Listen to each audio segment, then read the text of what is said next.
नमस्कार मेरे प्रिय विद्यार्थियों, आप सभी का WOP के इस चैनल डॉक्टर विनी शर्मा में हार्दिक स्वागत और अभिनंदन है। प्रिय विद्यार्थियों, हमने अध्याय 5 शुरू किया जिसमें हमने संस्थागत कार्य और संसद की भूमिका और कृत्यों के बारे में हम पढ़ रहे थे, जिसमें हमने संसदीय शासन के बारे में जानकारी हासिल करी कि संसदीय शासन व्यवस्था जो है ब्रिटिश सरकार या ब्रिटिश प्रणाली की देन है, जिसे वेस्टमिनिस्टर मॉडल भी कहा गया है। इस प्रकार से हमने संसदीय शासन प्रणाली की विशेषताओं के बारे में प्रकाश डाला और आज हम जो पढ़ने जा रहे हैं वह है राज्यसभा की रचना और गठन। राज्यसभा की रचना और गठन, जैसा कि हमने पहले भी बताया था आपको कि संसद से क्या अभिप्राय है। संसद में राष्ट्रपति, लोकसभा और राज्यसभा, इन तीनों के मिलने से ही संसद का निर्माण होता है। तो संसद के निर्माण में सबसे पहले हम राज्यसभा की रचना और गठन को लेते हैं, जिसमें जॉन पामर के शब्दों में संसद एक ऐसी संस्था है जो राजसत्ता को प्रकट करती है और जन स्वतंत्रता की भी रक्षा करती है। भारतीय संसद के 2 सदन हैं। अन्य संघात्मक राज्यों में भी इसी प्रकार की व्यवस्था है, क्योंकि संघीय शासन में एक सदन को जनता का प्रतिनिधि माना जाता है और दूसरे को राज्य का। तो जॉन पामर ने जो कोटेशन दी है उसमें यही बताने का प्रयास किया है कि संसद एक ऐसी संस्था है जो राजसत्ता को प्रकट करती है और जन स्वतंत्रता की भी रक्षा करती है। तो संसद में 2 सदन बताए गए, लोकसभा और राज्यसभा। लोकसभा जनता का प्रतिनिधित्व करती है और राज्यसभा राज्यों का प्रतिनिधित्व करती है। लोकसभा का निर्माण प्रत्यक्ष चुनावों के आधार पर होता है, जबकि राज्यसभा का परोक्ष रूप से, क्योंकि उसकी अधिकांश सदस्य राज्यों की विधानसभाओं द्वारा चुने हुए होते हैं, इसलिए राज्यसभा का चुनाव अप्रत्यक्ष रूप से किया जाता है। रचना के कंपोजिशन के बारे में हम पढ़ते हैं।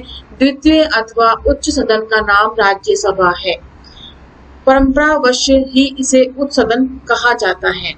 अन्यथा जहां तक शक्तियों का प्रश्न है, लोकसभा की अपेक्षा उसकी शक्तियां बहुत कम हैं। अर्थात लोकसभा के पास अधिक शक्तियां हैं, अधिक पावरफुल है लोकसभा। राज्यसभा उतनी पावरफुल नहीं है, वह इतनी ज्यादा शक्तिशाली नहीं है। राज्यसभा के अधिक से अधिक 250 सदस्य हो सकते हैं। इससे ज्यादा से ज्यादा 12 सदस्य राष्ट्रपति द्वारा मनोनीत किए जाते हैं। राष्ट्रपति 12 सदस्यों को मनोनीत करता है। शेष सभी सदस्य राज्यों व संघ शासित क्षेत्रों से चुनकर आते हैं।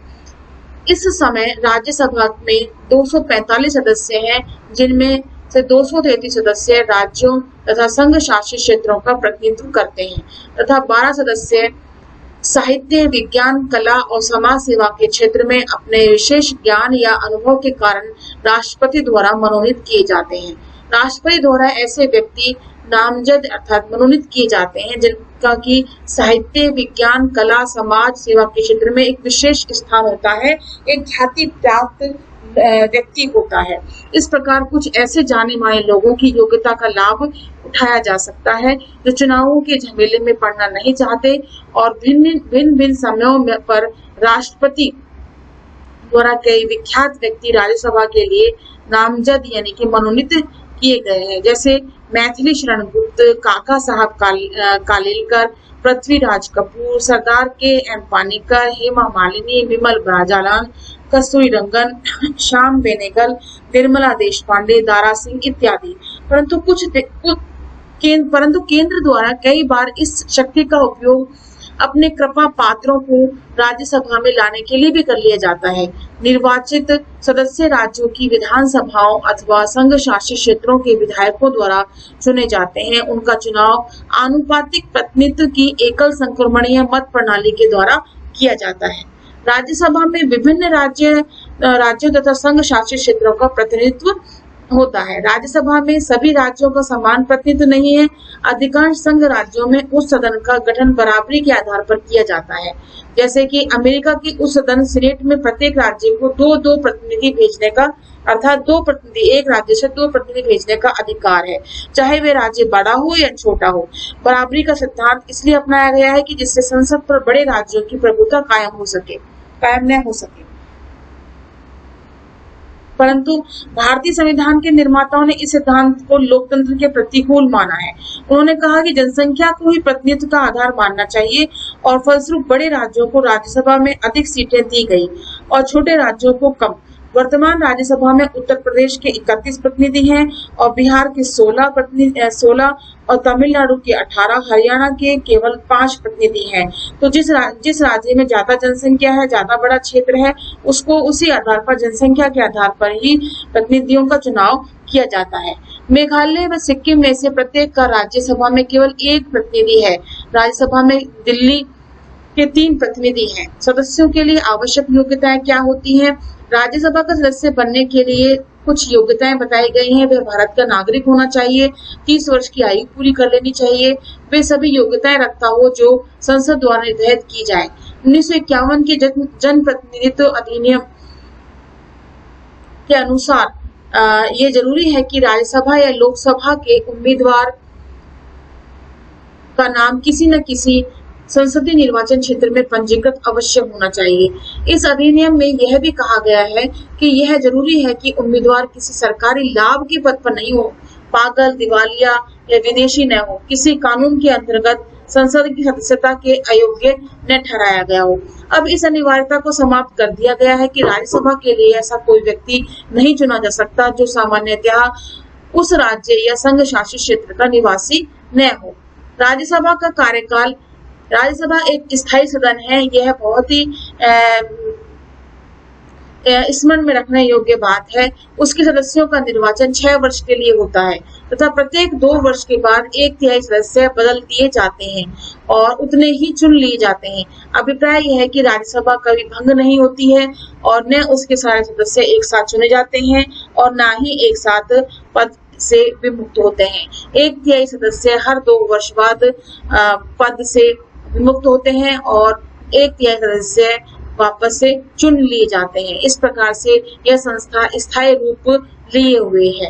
राज्यसभा के सभापति और उपसभापति, भारत का उपराष्ट्रपति राज्यसभा का पदेन सभापति होता है, परंतु जिन दिनों वह राष्ट्रपति के नाते कार्य कर रहा होता है उन दिनों वह सदन का सभापतित्व नहीं करता है। राज्यसभा अपने सदस्यों में से किसी एक को उपसभापति पद के लिए चुन लेती है।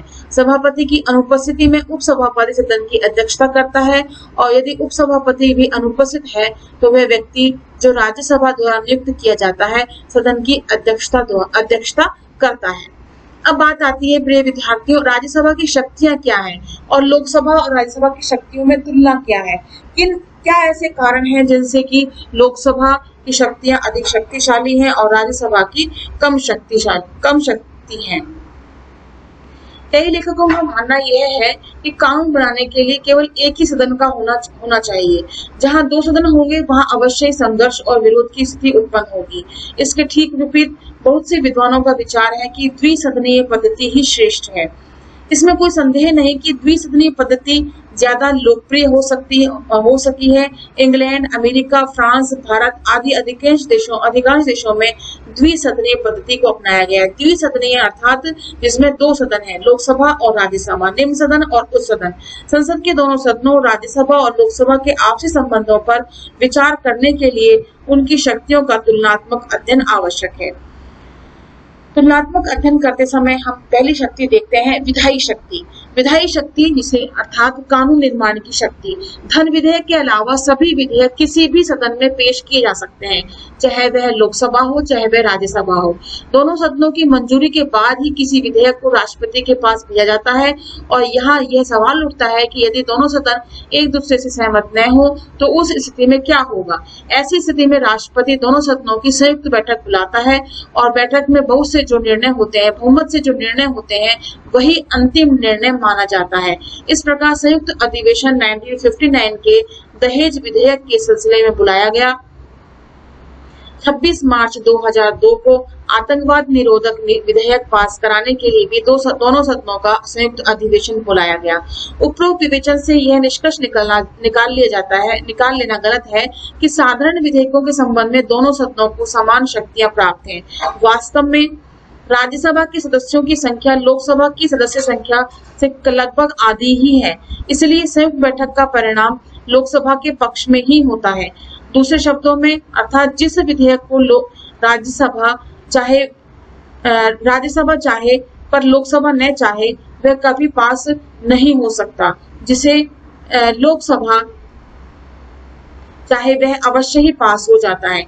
इस संबंध में उल्लेखनीय बात यह है कि लोकसभा का स्पीकर ही संयुक्त बैठक की अध्यक्षता करता है। तो लोकसभा में अधिक सदस्य हैं तो लोकसभा को उस विषय पर बहुमत मिल जाना वाजिबी है और राज्यसभा उस विषय पर बहुमत नहीं जुटा पाती है। वित्तीय शक्तियां धन विधेयकों के संबंध में यदि हम चर्चा करें तो राज्यसभा की सत्ता केवल नाम मात्र की ही है। वित्तीय संबंधों में धन विधेयक केवल लोकसभा में ही शुरू हो सकता है, लोकसभा में ही पेश हो सकता है। लोकसभा के अध्यक्ष इस विवाद का निर्णय कि कोई विधेयक धन विधेयक है या नहीं लोकसभा के अध्यक्ष ही करेंगे। लोकसभा द्वारा पारित हो जाने के बाद धन विधेयक राज्यसभा के पास भेजा जाता है और राज्यसभा को चाहिए कि वह 14 दिन के भीतर उस विधेयक को लोकसभा के पास लौटा दे। यदि वह ऐसा नहीं करती है तो 14 दिन की अवधि के बाद यह मान लिया जाता है कि विधेयक दोनों सदनों द्वारा स्वीकृत किया जा चुका है और उसे राष्ट्रपति की मंजूरी मिल गई है। राष्ट्रपति की मंजूरी के लिए इसे भेज दिया जाता है और यदि राज्यसभा 14 दिन के भीतर उस विधेयक को लोकसभा को लौटा देती है तो लोकसभा राज्यसभा की सिफारिशों को माने या ना माने वो उसके लिए पूरी तरह से स्वतंत्र है। अर्थात लोकसभा राज्यसभा की सिफारिशों को मान भी सकता है और नहीं भी माने, यह लोकसभा के ऊपर ही निर्भर करता है। यदि वह राज्यसभा की सिफारिशों को मान लेती है तो विधेयक अपने संशोधित रूप में दोनों सदनों द्वारा स्वीकृत मान लिया जाता है। तो यदि उसे वे सिफारिशें मान्य न हो तो जिस रूप में लोकसभा ने उस विधेयक को पास किया था उसी रूप में वह दोनों सदनों द्वारा स्वीकृत मान लिया जाएगा। इस प्रकार यह स्पष्ट है कि दोनों सदनों की संयुक्त बैठक वाला प्रावधान धन विधेयकों के संबंध में लागू नहीं होता। राज्यसभा धन विधेयक को न रद्द कर सकती है और न उसमें कोई ऐसा संशोधन कर सकती है जिसका कोई विशेष मूल्य हो। धन विधेयकों के संबंध में तो उसे केवल सलाह मशवरा देने की शक्ति ही प्राप्त है। यह माना जाता है कि जनता के पैसे का उपयोग जनता के प्रतिनिधियों की इच्छा से होता है। जनता के पैसे का उपयोग जनता के प्रतिनिधियों की इच्छा से होना चाहिए, क्योंकि ऐसा सदन लोकसभा ही है जिसके सदस्यों का सीधे जनता द्वारा निर्वाचन किया जाता है। इसलिए कर लगाने धन के व्यय की शक्ति लोकसभा को ही प्रदान की गई है, राज्यसभा को प्रदान नहीं की गई है। कार्यकारी अथवा प्रशासनिक शक्तियां संविधान में स्पष्ट रूप से कहा गया है कि मंत्रिमंडल सामूहिक रूप से लोकसभा के प्रति उत्तरदायी होता है। मंत्रिमंडल का निर्माण व उसे उसके पद पर बनाए रखना लोकसभा का ही विशेषाधिकार होता है। मंत्रिमंडल उसी समय तक अपने पद पर कायम रहेगा जब तक कि उसे लोकसभा का विश्वास और समर्थन प्राप्त होगा। अर्थात जहां तक कार्यपालिका यानी मंत्रिमंडल पर संसदीय नियंत्रण का प्रश्न है, इस क्षेत्र में राज्यसभा की अपेक्षा लोकसभा का बोलबाला अत्यधिक है। परंतु इसका यह अर्थ नहीं कि प्रशासनिक क्षेत्र में राज्यसभा का कोई शक्ति प्राप्त है ही नहीं। मंत्रियों से उनके विभागों के संबंध में प्रश्न राज्यसभा में पूछे जा सकते हैं। इसी प्रकार ध्यानाकर्षण प्रस्ताव, कॉल अटेंशन नोटिस या अन्य प्रस्तावों के माध्यम से राज्यसभा मंत्रिमंडल की नीतियों पर टीका टिप्पणी भी कर सकती है। मंत्रियों को लोकप्रिय बनने के लिए न केवल लोकसभा का ही विश्वास जीतना होगा बल्कि उन्हें राज्यसभा के सदस्यों को भी संतुष्ट करना पड़ेगा। संविधान संशोधन संबंधी विधेयक के बारे में चर्चा करें तो संविधान संशोधन के विषय में दोनों सदनों के अधिकार समान है। संशोधन विधेयक किसी भी सदन में पेश किया जा सकता है और दोनों सदनों की अनुमति आवश्यक है के बाद ही राष्ट्रपति की स्वीकृति के लिए भेजा जाएगा। और संविधान के कुछ अनुच्छेद ऐसे भी हैं जिनमें संशोधन तभी हो सकेगा जब संशोधन प्रस्ताव पर कम से कम आधे राज्य विधानमंडलों का अनुमोदन हो। संविधान में यह स्पष्ट नहीं किया गया कि जिन विषयों के संबंध में लोकसभा और राज्यसभा एकमत नहीं हो सकेंगे तो उनका निर्णय कैसे होगा। ये इसके बारे में अस्पष्टता है। सुभाष कश्यप के अनुसार दोनों सदनों की संयुक्त बैठक वाला प्रावधान संविधान संशोधन विधेयक के संबंध में लागू नहीं होता, पर कई विधिवेत्ताओं का मत यह है कि संविधान संशोधन भी एक प्रकार की विधायी प्रक्रिया ही है, इसलिए कोई विवाद उत्पन्न हो जाता है तो उसका फैसला दोनों सदनों की संयुक्त बैठक के द्वारा ही होता है, और संभवतः दोनों सदनों की जब संयुक्त बैठक होती है तो उसमें लोकसभा के पक्ष में जो निर्णय होता है वही सर्वोत्तम होता है। इसके बाद अन्य शक्तियों की हम चर्चा करें तो उसमें विधायी, वित्तीय, प्रशासनिक क्षेत्रों में और वे तो अवश्य ही लोकसभा की स्थिति राज्यसभा की अपेक्षा ज्यादा मजबूत है, परंतु कुछ अन्य क्षेत्रों में दोनों सदन समान अधिकारों का उपयोग करते हैं, जैसे कि चुनाव में राष्ट्रपति और उपराष्ट्रपति के चुनावों के संबंध में दोनों सदनों की स्थिति समान है। महाभियोग में राष्ट्रपति पर महाभियोग चलाने के क्षेत्र में दोनों सदनों की शक्तियां समान है। आपात स्थिति की घोषणा हो जाने पर राष्ट्रपति द्वारा जारी की गई आपात घोषणाओं पर दोनों ही सदन की अनुमति चाहिए। अध्यादेश इसी प्रकार राष्ट्रपति द्वारा जारी किए गए अध्यादेश का दोनों सदनों द्वारा अनुमोदन आवश्यक है।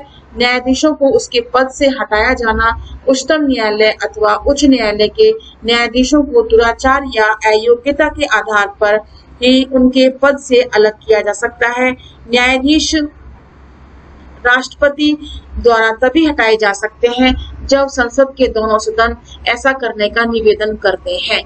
सदन की कार्यवाही को चलाने व अन्य विशेषाधिकारों की दृष्टि से राज्यसभा व लोकसभा की शक्तियां एक जैसी हैं, तो कुछ एक मामलों में लोकसभा और राज्यसभा की शक्तियों को एक समान बताया गया है।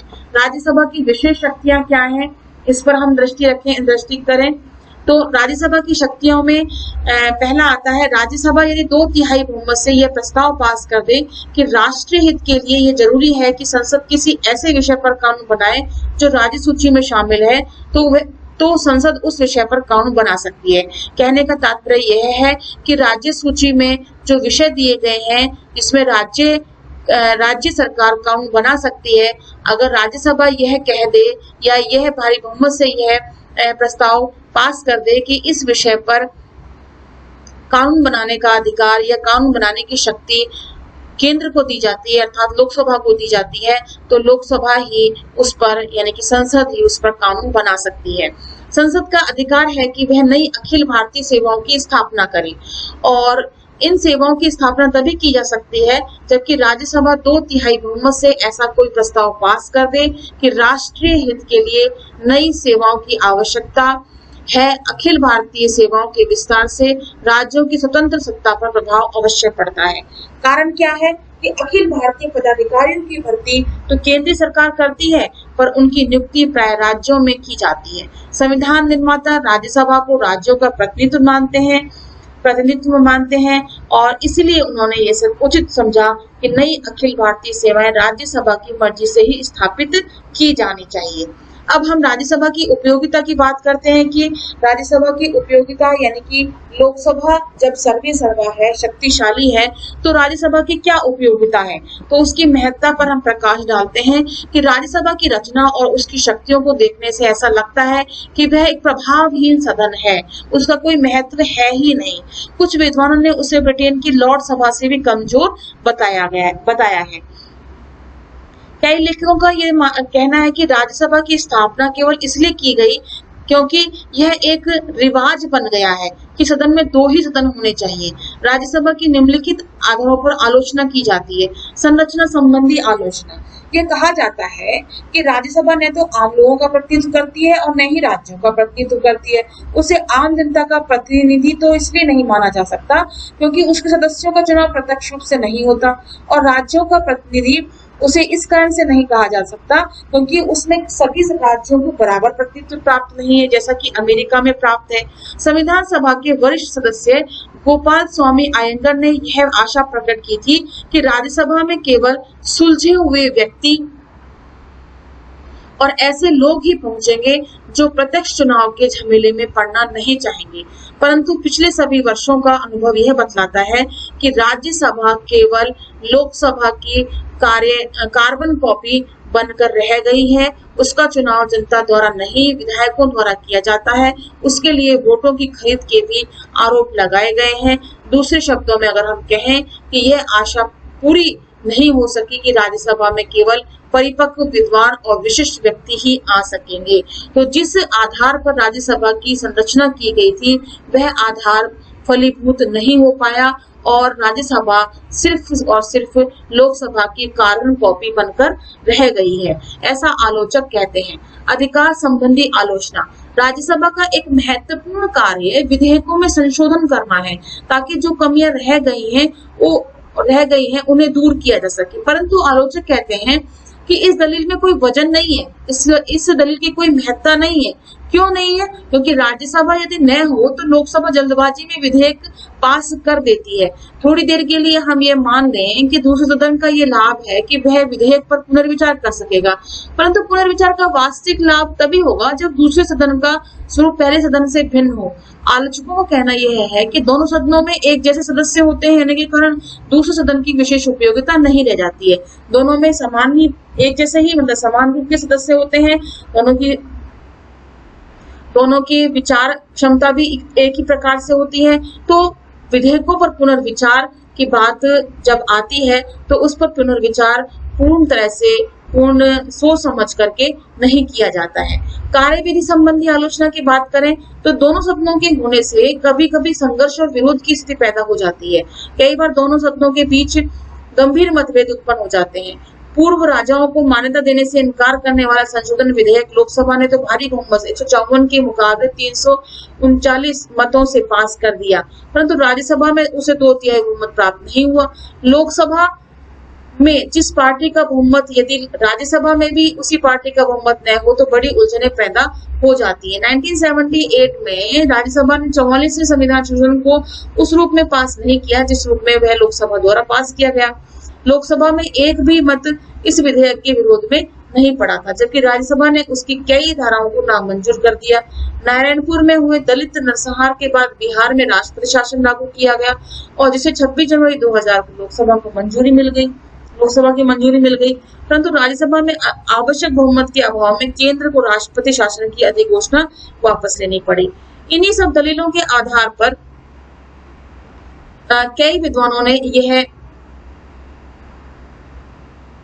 कहा कि राज्यसभा की जैसी रचना है और उसे जो शक्तियां प्राप्त हैं उन्हें ध्यान में रखते हुए यदि इस सदन को समाप्त कर दिया जाए तो कोई विशेष हानि नहीं होगी।